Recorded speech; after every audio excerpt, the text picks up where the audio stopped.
What is happening, Bills Mafia? Ryan Thomas here. You're tuning in to the Thomas Take Sports Podcast. And of course, we got a jam packed show. I was feeling a little festive today. I was feeling a little ready to get in the holiday spirit. So I got my wreath up here, ready to ring in another amazing Christmas. So blessed, so thankful to all of the Buffalo fan base podcast members that are tuning in right now, as well as the just original crew that is helped work together over the last 10 years that has stuck with me, the OGs of the Thomas Take Sports Podcast. Really appreciate all of you guys that have supported this show from day one. It has been a journey as my life has evolved. It has been really fun to just be able to put out great content for the Buffalo sports fans and to consistently have you guys, reach out and share your takes with me and support my takes as well. Even if you disagree with them, even if you agree with them, uh, the fact that you're tuning in is really all that matters to me. So this has been a great journey. It's led me in so many different directions. I can't thank everybody enough. And I hope everybody has a Merry Christmas, Happy Holidays. And I wanted to just say that before we run the intro. So today, of course, tonight, Buffalo Bills versus Cleveland Browns, Week 16 preview and prediction. And Dad, you're going down. More on that later. More on that later. Dad is going down. I'll talk to you guys about that a little bit later. Maybe a little bit of a fantasy football discussion as well on this episode of the Thomas Take Sports Podcast. So, without further ado, let's run the intro.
Here we go.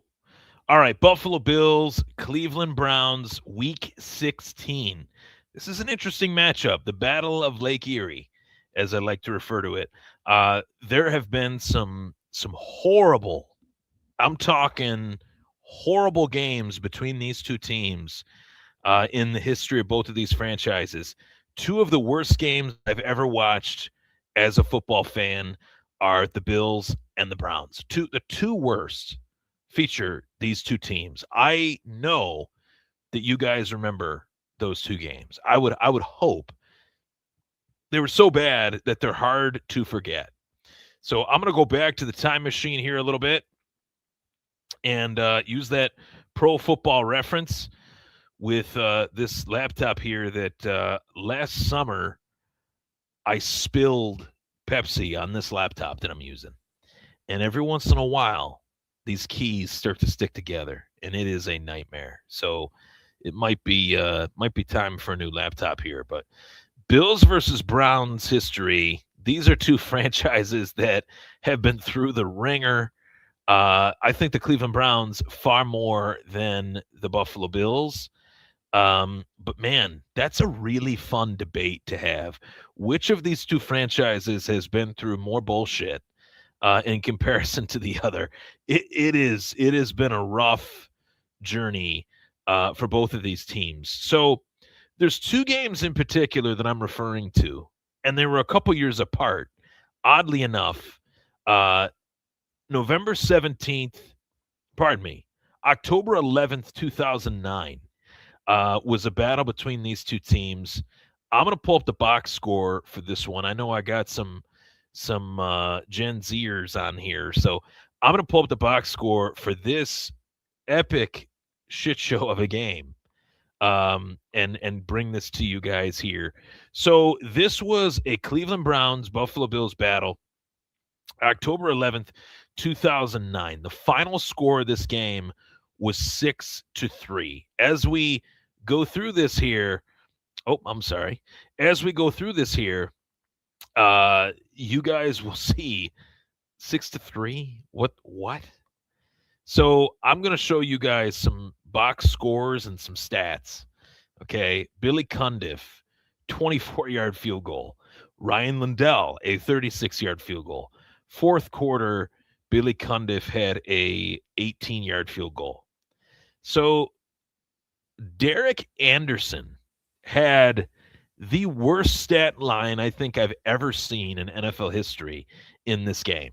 He was 2 of 17 for 23 yards, averaged 1.4 yards per pass, one interception, and was only sacked once. It makes no sense. Trent Edwards, that was number 5 back in the day. Trent Edwards, 16 of 31, 152 yards, 4.9 yards per pass attempt with one interception. Jamal Lewis was a freight train, as he always was. 31 carries for 117 yards. Marshawn Lynch, that's how far back this was. Marshawn Lynch, the future Seattle Seahawk, was 17 carries for 69 yards. This is the worst game I've ever seen, bar none. The only one that is a close second is this one, which was an 8-0 game 2 years prior. And this one was in December of 2007. I remember watching this game specifically in my bedroom as a kid. I was 15, and I had a bedroom that I begged my mom to paint my walls navy blue because the Bills wore navy blue at the time. Those Royal return to Royal jerseys were not quite back yet. Those came back 2011, I think, if my memory serves me right. They did have the alternate. They did have the throwback unis, but they didn't have the Royal. The main jerseys were the Drew Bledsoes, as I like to call them. In the Drew Bledsoe era, they switched to a navy jersey. They wore those from 2002 to 2010. So 8 years, 9 years, 9 seasons, they wore those jerseys, which were my, formative years as a football fan and, growing up in Buffalo. So return to Royal was definitely welcomed. But here's one, December 16th, 2007, Cleveland Browns Stadium in Cleveland, Ohio. This one ended by a score of 8-0. Buffalo Bills were shut out. This was a game that featured Ryan Lindell as well. Phil Dawson kicked a 35-yard field goal in a complete whiteout. Now, there was a snowstorm in Cleveland. There was also a snowstorm in Buffalo. It wasn't as bad in Buffalo as it was in Cleveland, though. This game had the worst visibility that I've ever seen. And for all you kids out there, this was before the high def stuff that we see today. This was well before the iPhone, like quality wise, of what we got here. This was like peak Facebook. So early Facebook days, but peak early Facebook days. Stat line here, Trent Edwards was a part of this one as well. 13 of 33, 124 yards, no touchdowns, no picks. Derek Anderson as well was a part of this one. 9 of 24 for 137 yards, one sack. Marshawn Lynch a part of this one, and Jamal Lewis a part of this one as well. 21 of 82 from Marshawn, 33 of a buck 63 for Jamal Lewis. Buffalo Bills had run defense problems way back then as well. So this game in particular, I remember Brian Moorman made a play that was such a clutch play where he kicked the ball through the end zone for a safety. That was this at the bottom here. Safety, Arneal fumbled out of bounds in the end zone.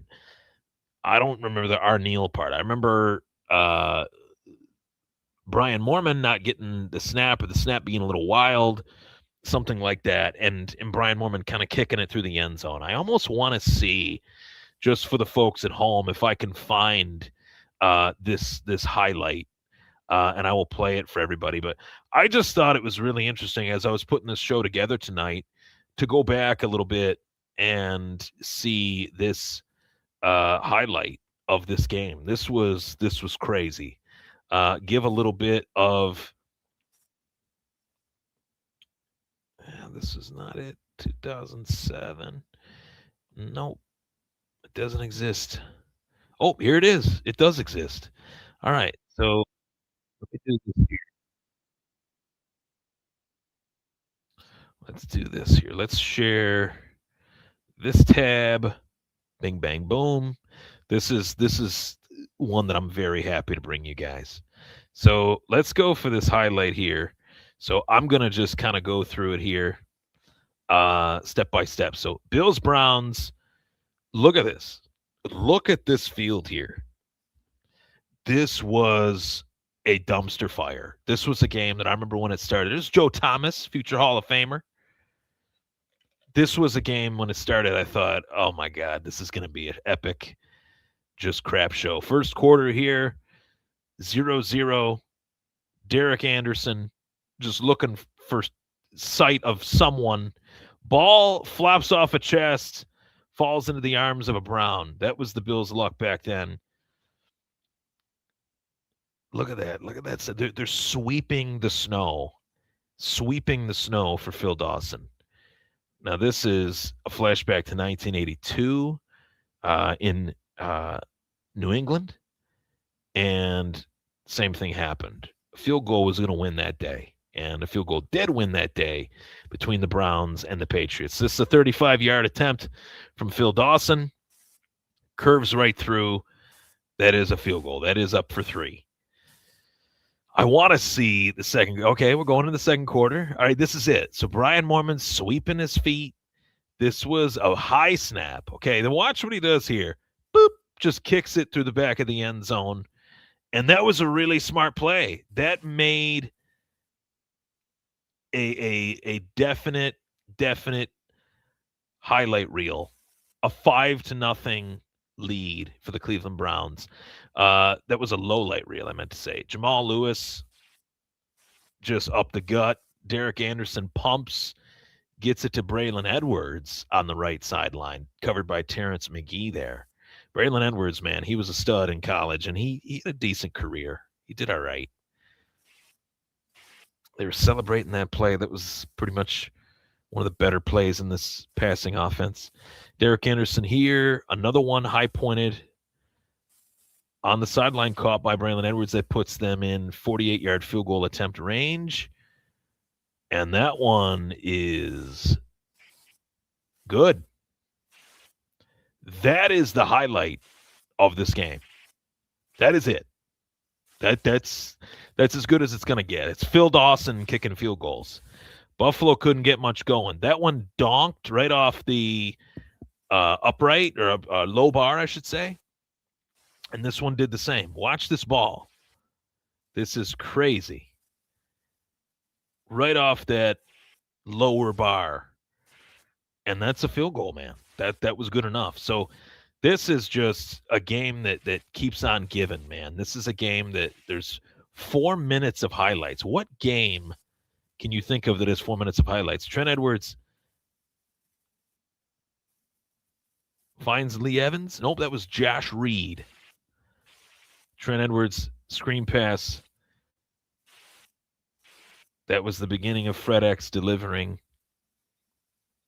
And shotgun again, Trent Edwards fires over the middle of the field, and it is caught by Lee Evans. They're driving, 15 seconds left. Dumps it off, another screen here. They needed a lot more than that. That was a horrible play call to end this game, and that was all she wrote. So, yeah, this was one of those games that I remember being just utterly ticked off at. And first 8-0 final at this time since November of 1929. The Browns moved to 9-5. The Bills fell to 7-7. The Bills the following week, a little tidbit here of info. Bills the following week, it says next versus New York Giants. They would go on to beat the Giants, who won the Super Bowl that year. I'm pretty sure Buffalo beat them that year. You know what? I might be wrong. Remember a year they did beat the Giants when they did go on to win the Super Bowl. I know that was probably in 1990. That was in 1990, but they also did. I thought they did it in 2011. I want to say maybe I'm wrong on that. Let's see here. Did we beat the New York Giants? No, we did not. I was wrong. It was another year. My bad. So, without further ado, I'd like to get into the current matchup between the Buffalo Bills and the Cleveland Browns. Just wanted to go off of that little retrospective tour here, little nostalgia, get the nostalgia juices going. And there's a reason I did that. Reason I did that is because I want everybody to realize the era that we're living in. As much as, we can criticize the Buffalo Bills when they lose. It's easy to do that. It's easy to do that when they lose to the Dolphins, to the Falcons. I still can't believe they lost to Atlanta, but it's hard for me to criticize Josh Allen these last few weeks. It's hard for me to not want to pinch myself and say, holy smokes, we are living in a really unique and fun era. We're living in a Josh Allen era. And Josh Allen is arguably the best quarterback in the league right now. He could be the two-time MVP. I think he reinserted himself into the MVP conversation with his performance against the Patriots. Buffalo down at worst 21-0. At worst 24-7 as well shortly thereafter. Buffalo wins that game 35-31 last week. It was an incredible comeback effort. It was a game that 10, 15 years ago, the Buffalo Bills would have never won. That game would have finished 50-0 or something like that. But this time around, this Josh Allen era that we're in, Josh Allen willed that team to victory. A few lucky bounces, a few calls. I'm not going to go there. The calls were the calls. New England gets them. Buffalo gets them. Everybody gets them at some point, right? New England deserved to get what they got. And they had an opportunity to respond, and they fell short. I thought Drake May kind of choked away that game towards the tail end, I might say. But neither here nor there. Bills and Browns, the best advantage that the Browns have in this game is that it's in Cleveland. Other than that, I think the Buffalo Bills will win this one. This is a matchup for me that is imperative for Buffalo to not play down to the level of their opponent. If Buffalo looks sloppy or ugly in this one, or look like they're kind of taking this one for granted as far as preparation, as far as just being a little bit relaxed, then I'm going to be really frustrated, because that's how they've done this season so far. They've played against really good teams really well, and they have played bad against teams that suck. I can't quite put it any other way than that. But to Chris Berman's point, nobody circles the wagons like the Buffalo Bills. And for that, it is what it is. The Bills offense versus the Browns defense. That's the story of this game for me. Myles Garrett is a game wrecker. Deion Dawkins has a tall task, a tough order in front of him. But if anybody could line up on an all-pro, it's an all-pro in his own right. So Deion Dawkins doing what he does best, a little bit of chippiness, a little bit of Schno University smack talk, and I think that this could be a tough day on the other side of things for Myles Garrett. Myles Garrett's not played a tackle that has been in this game for as long as he has, and been an All-Pro. I think that that's a huge feather in the cap of the Buffalo Bills. That's a matchup that I'm going to be keying in on. I'm going to be watching it while I'm watching this game. How does Myles Garrett look on Dion? How does Dion look on Myles Garrett? It's a huge factor in this game, even with the elusive Josh Allen, the best dual threat quarterback I think that's ever played this game. So James Cook, a part of this offensive equation. I had this thought last night when I was looking at running back rankings and guys that have put forth great performances in years past. What did that mean to the teams that they were competing for? Most recent example is Saquon Barkley. What Saquon Barkley did last year was truly legendary. I think he put himself in a very rare air with what he did for the Philadelphia Eagles. He gets signed from the Giants, cross, Jersey rival, Jersey, East Rutherford to Philly. That took cojones in its own right to take that leap, to take that chance. And I'm going something with James Cook on this, so bear with me, but that took cojones, that took a chance for Saquon to do what he did, and to do it the way he did it, how he did it, and to compete at the level that he did virtually all season long last year. He ran the Eagles to the Super Bowl. And I think James Cook is doing something very similar for the Buffalo Bills. Now, I'm not saying here that the Bills are going to be in the Super Bowl, but there's a good chance with Josh Allen and James Cook sharing the same backfield that they got a real good shot with those two on this roster at the same time. James Cook has had a phenomenal season this year. He has been fantastic. This is by far the best year that a Bills running back has had in probably 30 years. And there's been some solid Bills running backs. I just talked about Marshawn Lynch, Fred Jackson. I know Shady did his thing here, right? That was the trade that just knocked me out of my chair, literally. But Kiko Alonso for Shady McCoy, I'll never forget that. But James Cook is a great player in this league right now. He's probably the most underrated running back in the league. I don't hear him talked about in the same breath as a Christian McCaffrey. I don't hear him talked about in the same breath as Saquon. I don't hear him talked about in the same breath as a Jonathan Taylor, but he's done those things that those guys have done for their teams this year for the Buffalo Bills. He's done those things. He's shouldered that load. He's been that workhorse type running back that I doubted he could be. And I'm really happy to say that I was wrong about that. I worried that James Cook wasn't the workhorse back that he wanted to be paid like. And I think Buffalo actually, for the production that he's put forth this year, dare I say it, Buffalo might have him on a discount. Like this guy has been fantastic. So I think he's going to be a big factor in this game. I think they're going to use him on stretch runs, getting it to the outside, getting it to the sideline. He's been fantastic at that. Use him in toss situations, counter situations. Force that defensive line to guess which side of the hash is James Cook going to be running on. Is it going to be the left side, right side? I think that is an art in the game of football that goes back to the video of Vince Lombardi drawing up the X's and O's on the chalkboard saying there's a seal here and a seal there, and he's going to run right straight through the alley. That's football, baby. That's what stirs the drink of this Buffalo Bills offense. That's what gets Josh Allen going is James Cook.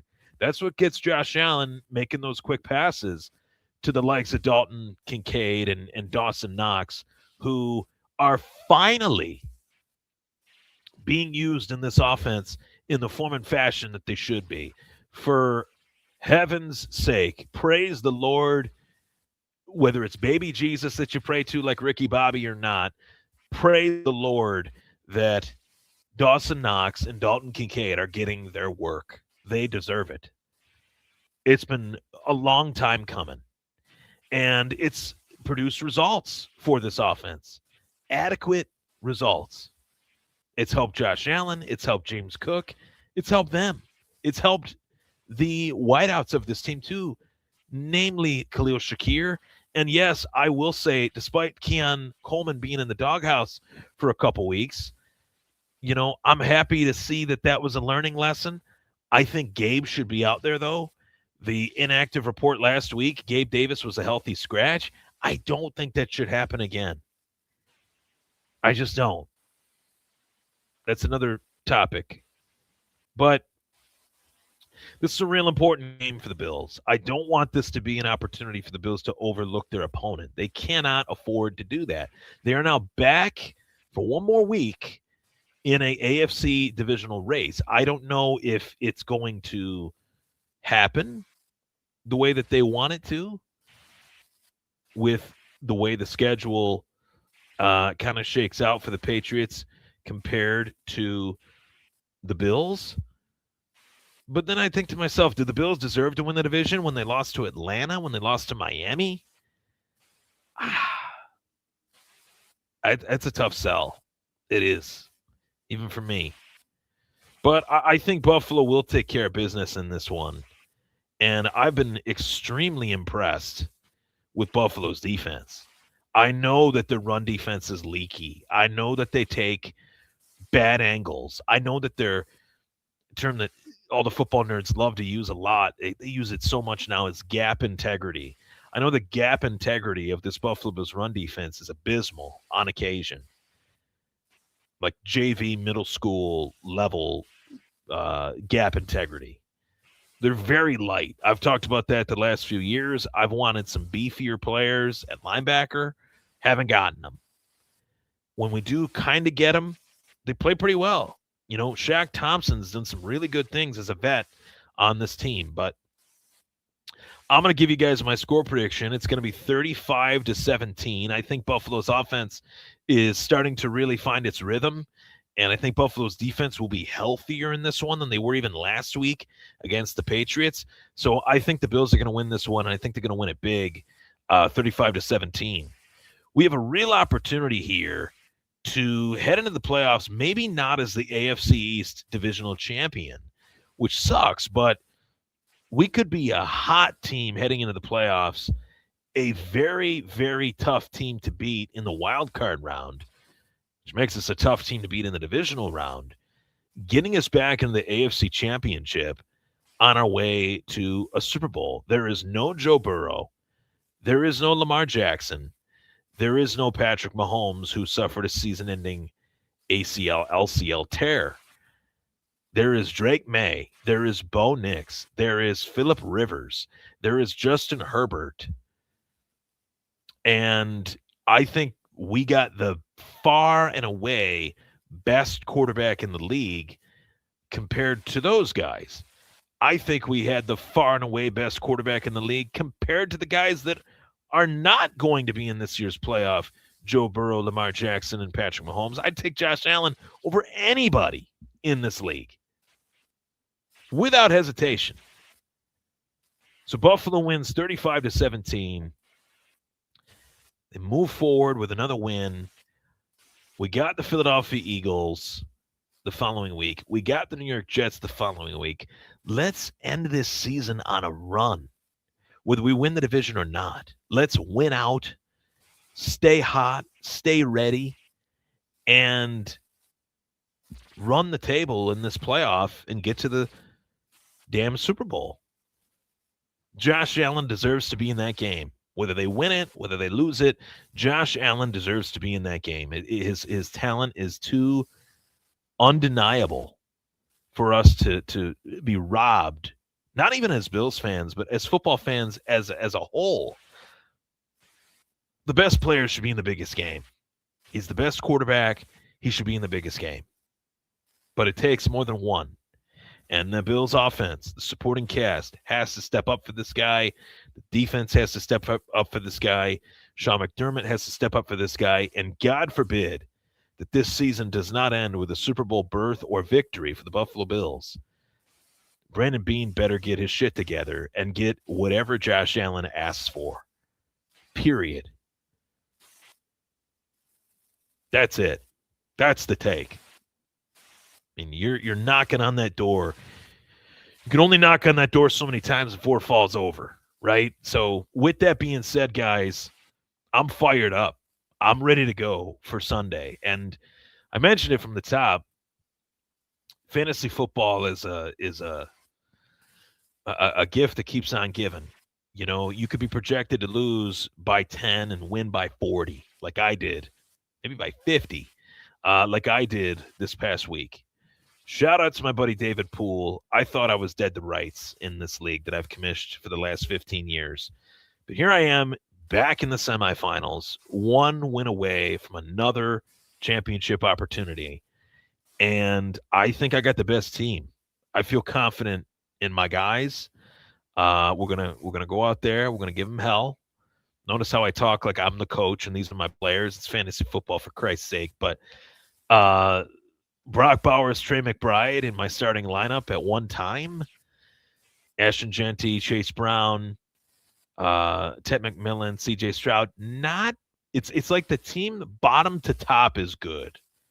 Like it used to be bottom down, like quarterbacks, running backs, wide receiver. I got this team bottom up. Like it gets better as I go bottom up. That's in my Yahoo league, and in my sleeper league, my dynasty league. I've one of the greatest teams I've ever assembled in that league. That is in its fifth season now, and lo and behold, my semifinals opponent is my dad, and I didn't think it would be. So he's had a journey. 7-7, makes the playoffs, wins the opening round by 6 points, on to the semifinals against yours truly. And with this one, I feel pretty confident, but anything is possible. But I feel pretty confident. I think he's going down. I'll keep you guys posted.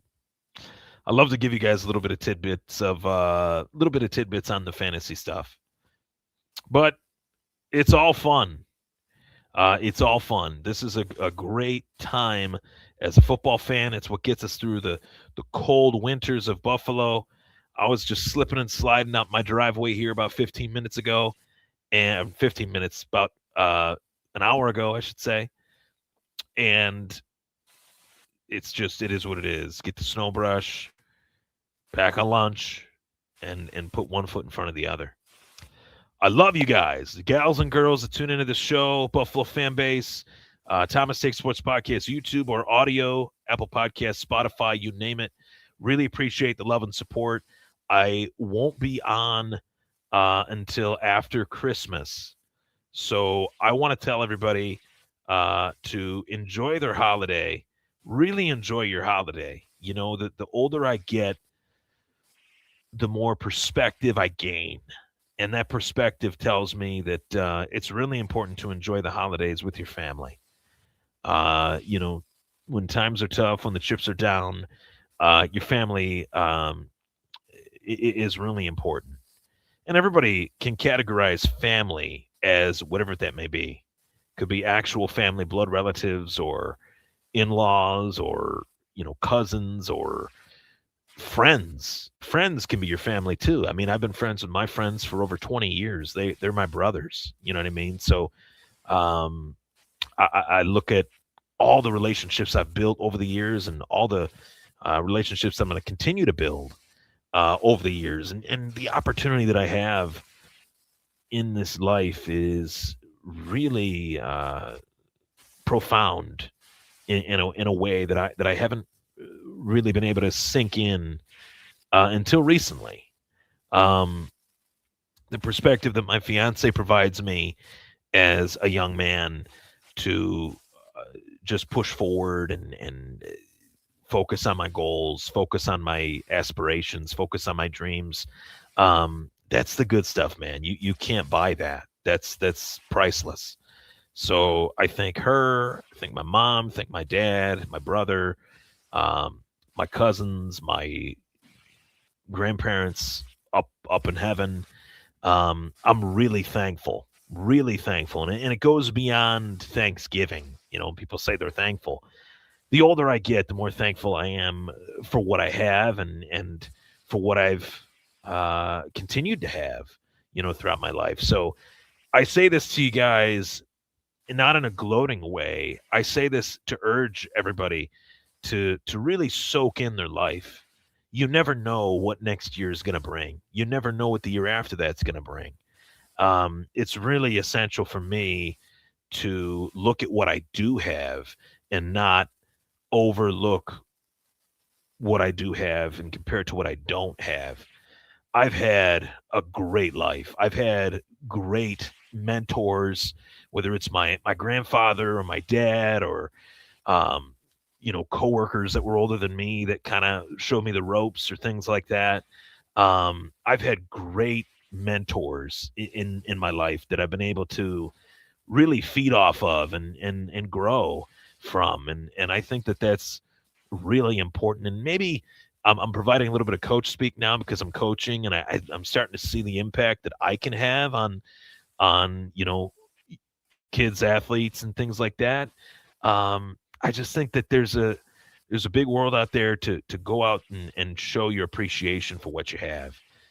It only takes so much. So when you live that type of mindset and that type of lifestyle, it really makes everything just overall feel better. The positive mindset puts you in a really good place. So that's all I got to say. I said a lot there, but I would urge you guys to really appreciate this holiday. Just bask in it, enjoy it, eat as much as you want, drink as much as you want, do whatever you want, and do it with the people that you love and care about.